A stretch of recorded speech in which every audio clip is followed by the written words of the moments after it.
All right, so this is my review for Mercy. This is what I will say. There's some movies where I see the trailer and I'm like, this movie's gonna suck. And if you've seen my out theater reaction, then you kind of already know where I'm going with this. But the point is this.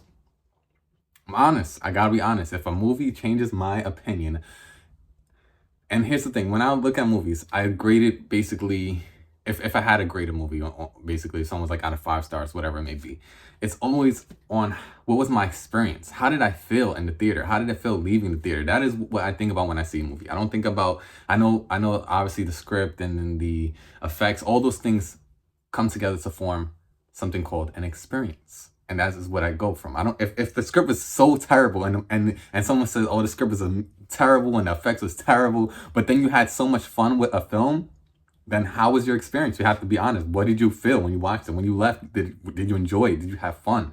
And I will say this. I do not like movies that show like basically like you're watching an Instagram ad or you're watching like a YouTube video. I don't like watching movies like I'm on my phone. I'm going to the movies to be in the movie theaters for a cinematic experience. I'm not going to see a whole bunch of different screens and just like the new War of the Worlds with Ice Cube. I did not like that movie at all. So when I saw the trailer for this, I said, this is gonna suck. I was like not into it. I almost didn't want to go, but then I was just like, you know what? I'm gonna just go see this movie. I'm gonna go see it. It's a short movie. It's not too long. I'm gonna go see how I feel. And after like the first 3 minutes of this film, I was getting really pissed off because I started smiling and I was like, damn, I like this movie. And it was pissing me off because I didn't. And here's the thing, it's not like I wanted to hate it. It's just that I generally do not like movies that are like showing like pieces of like footage and stuff and yet everything's on the screen. I normally do not like movies like that. I really don't. But I have to be honest, like I was entertained. I was entertained, and I think part of why I was entertained was because, like, obviously, Waterworld's Ice Cube was terrible if you've seen that film. But the point is, it was done. It was done in a cinematic way. I will say, like the parts where you're going through the crime scene. Like I felt like I was a detective walking through the crime scene with this person. I felt like I was trying to figure it out with him. Even though this is what I will say. Even though some of the trailers even give away the little twist, if you want to call it a twist. And you kind of already know who it is from the beginning. I will be honest about that. It's no real big surprise. But what I will say is going to that surprise, of what they will call a surprise, was thrilling. The whole point of going through these different detective works and trying to figure out what happened, even though we kind of knew what it was entertaining going through it, and I will be honest. So that's what I'll say. Um but yeah, so I did not expect to like this movie at all. I didn't. I was. Here's the thing, this this movie kind of makes me rethink about how I think about things a little bit, because some people see movies and they love a certain movie, and it's everyone's taste is subjective. Music is subjective. So much things are subjective. Art is subjective. That's why I like movie reviews. That's why I like to check out different movie reviews, and that's why I also like to make movie reviews, because everyone's opinion is so different. Everyone has a different voice and a different. They're bringing something to the film. Everyone brings their life experience. Something in them makes them feel make something in every person makes them feel a certain way about a certain thing. And with all this life experience we all will have, you know what I mean? So, and saying that, the reason I bring that up is because I think part of the reason I actually ended up liking this film, and I did not expect to like it, is because I grew up playing Batman games. I don't play too much games anymore, but I grew up playing Batman games. And Batman has this thing where he clicks the lens or whatever when you're playing a video game, where you see like detective mode. And I think that's part of the reason why I like this film, because when I was watching, I kept thinking about Batman, and I kept thinking about like, I wasn't thinking about the whole film, but the point is, after taking a day or two to think about this film, I was like, why did I really like this film? They did the detective aspect really well. They put the money kind of where their mouth is. They kind of put the money in the spot where the film is about. The film is about detectives. It's about trying to figure out what went wrong, and they put the money there, and you could see it on the screen. And this film did not need to be in IMAX. I saw it in Dolby, and that was really good with the sound design and everything, and Rebecca Ferguson as the AI talking about it. And the point is, when he's trying to go through the scenes, I felt like I was with him. I felt like I was on this journey with him, even though I kind of knew what the twist was. I felt thrilled going through the experience with him, and I have to be honest, and I did enjoy it. I was smiling for most of this film because partly I was really smiling because I was so taken aback by how low my expectations of this for this film was, and how I was actually enjoying it. And I was like, God damn! I was like kind of laughing to myself, like I can't believe I love this movie. And look, hear what I just said: love this movie. That's insane. I can't believe I'm saying that. But the thing is, I was loving the experience of it. And if I'm being completely honest, if I had to grade this out of 5 stars, if someone asked me, I would say it's a solid 3.5 out of 5 stars. It's better than good. Like it's very entertaining. It entertained me, and I hate that because I do not like movies like this. But I gotta be honest, I did enjoy it.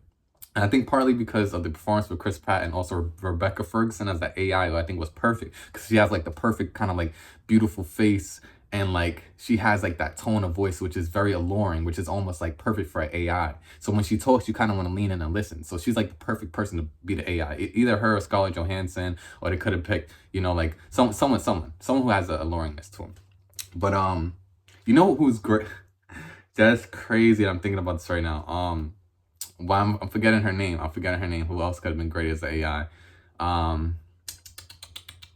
I'm forgetting her name. She's a great legendary actor. I'm forgetting her name right now.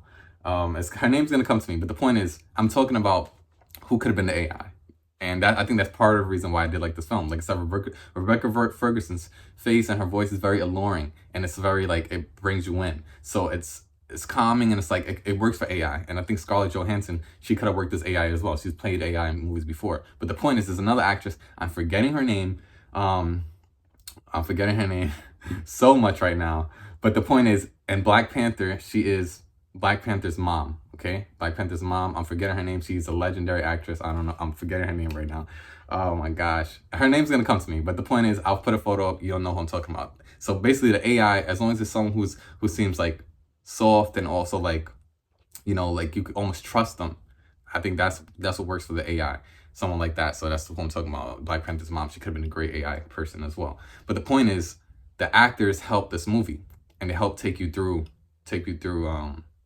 these scenes. And I didn't expect to like it. And I did. And that's just the truth. I gotta live with it. That's the truth.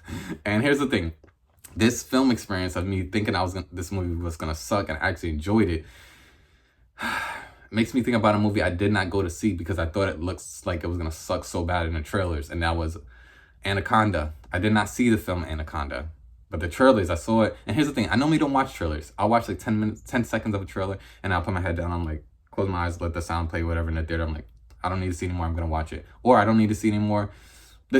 Normally when I watch a full trailer is if it looks like it sucks. If I watch 10 seconds of a trailer and I see I already know I'm not gonna watch it, I'll just watch the trailer, just check out the trailer.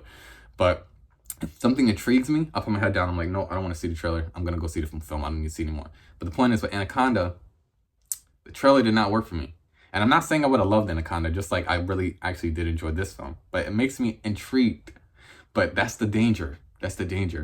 Because now if I see it, go and watch Anaconda, and then I hate it, I'm gonna be like, why did I waste my time on this? But that's how experiences go. Sometimes you think. All right, so I'm back. So I was editing, and then I realized I remember why exactly I remember the moment I started liking this movie, and I was like, I have to put this in my review because that is one of the big reasons why I started liking this movie, and I thought I was gonna love it. And I keep saying love it, but I don't want to say I love it. But the truth is, I did love my experience. And someone asked me about this movie, I'll say I liked it. But as far as my experience, I loved it. I did have a great experience. Here's why. Because the moment I started liking this movie is because the movie puts Chris Pratt in a terrible position. And when I say that, I mean that he looks so guilty. And I love that. That is the part that was interesting to me. Some movies, they could have someone on the stand and they could look so innocent, and then you could say basically, okay, why do they think he did it? Is there a probable cause? In this movie, the evidence is stacked against him so heavily. That is where my interest really started with the film. And it starts in the very beginning. They show you stuff that he does that makes you think as a viewer, oh damn. Like, obviously, when you watch the movie, you don't think that they're gonna make him really do the deed and taking out his wife. But I'm not gonna expose the ending. But what I will say is, there could have been a very great ending, which would have had people maybe hate the movie. But I probably would have loved it if they did an ending like that, which is basically, without me spoiling anything, it's like, imagine if, it concludes and, I don't want to spoil it, but the point is, you understand what I'm trying to say. Like, if he is actually guilty, and you'll see if he is or not. But the point is, if they actually went there, and basically spoiling it already. But the point I'm trying to make is that he looks incredibly guilty. Incredibly. To say he looks not guilty is an understatement. He looks so guilty. You go look at the evidence and say, yeah, he did it. Like, and that's why I was so interested in the movie, because I was like, damn, because it's real, it's messy. Like, people have relationships, and maybe one day they had a really big fight or whatever. But it really showed like a trail of evidence leading to basically, he has bouts of anger and outbursts and stuff, and you could see that. And then also he doesn't remember certain things, because I'll just say this without spoiling much, is that he's a recovering alcoholic. So here's the thing. What if he actually did it and he can't remember? That would be terrible. And then you see the video and then you're like, oh man, yeah, I guess he has to get taken out by this AI, because it's true. He is actually guilty. But all I'm gonna say is that's the part that really got me when I really started leaning into the movie. Because I was like, wow, he actually looks guilty. You're getting to see him actually be angry and be in a relationship, and doesn't mean that he took her out, but that's what happens sometimes, and it's recorded, and you see the evidence is stacked against him. But anyways, back to my review. That's how movies are, and that's how life is. Sometimes you think you're gonna like something, and then you hate it. Sometimes you think something, and then changes. Your opinion might change. But the point is, I gotta be honest, I enjoyed it. This has been my review for Mercy, and I liked it. I gotta give them their kudos. Take care, spread love and light, stay your Notre Dame, and let's sign off.